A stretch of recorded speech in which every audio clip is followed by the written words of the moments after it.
शासकीय दस्तऐवजांवर आईचे नाव बंधनकारक करण्याबाबत हे जे 14 मार्च 2024ला जे निर्णय घेतला होता त्यामध्ये विवाहित महिलांना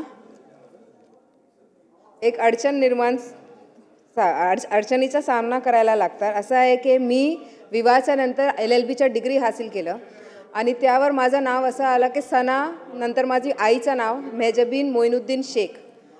आता कॉलेजच्या डिग्रीवर पण हे आलं आणि आता विधानसभेच्या माझ्या कागदपत्रांमध्ये आईचे नाव आणि नवऱ्याचं नाव दोन्ही लिहिण्यास सांगितले येतील।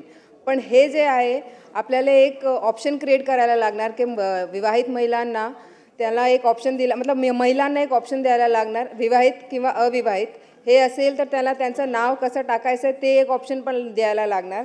कारण मला माझ्या विवाहाच्या अगोदरचा आणि विवाहाच्या नंतरचा दोनोंचं आडनाव वापरायचं आहे। तर हे एक आपण प्रोसिजर जे आहे ते फॉलो करायला सुरुवात केली, एक निर्णय यावर आला तर चांगला एक बाब होईल। मला वाटतं सन्माननीय सदस्यांनी जो प्रश्न आज उपस्थित केला आहे तो महत्त्वाचा आहे आणि लॉजिकल आहे। शासनाने या संदर्भात उचित निर्णय घेऊन लवकरात लवकर या संदर्भात GR काढावा।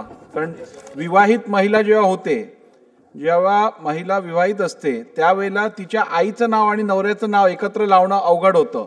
त्यामुळे आपण या संदर्भात त्यांना ऑप्शन द्यायला पाहिजे, त्यांच्या विवाहाच्या आधीचं आडनाव आणि विवाहानंतरचंही आडनाव लावण्याची मुभा देण्यात यावी।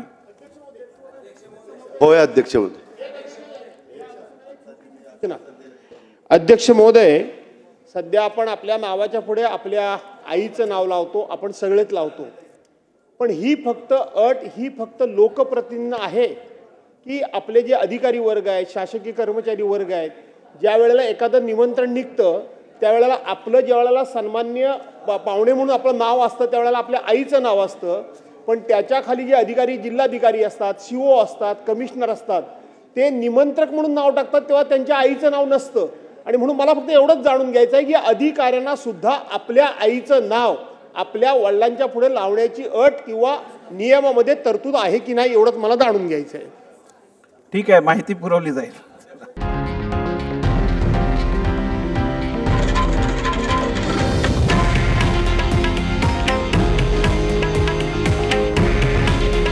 हे आहे देशातील नंबर 1 न्यूज नेटवर्क आणि आपण पाहत आहात TV9 मराठी। काळजी तुमची, हित महाराष्ट्राचं।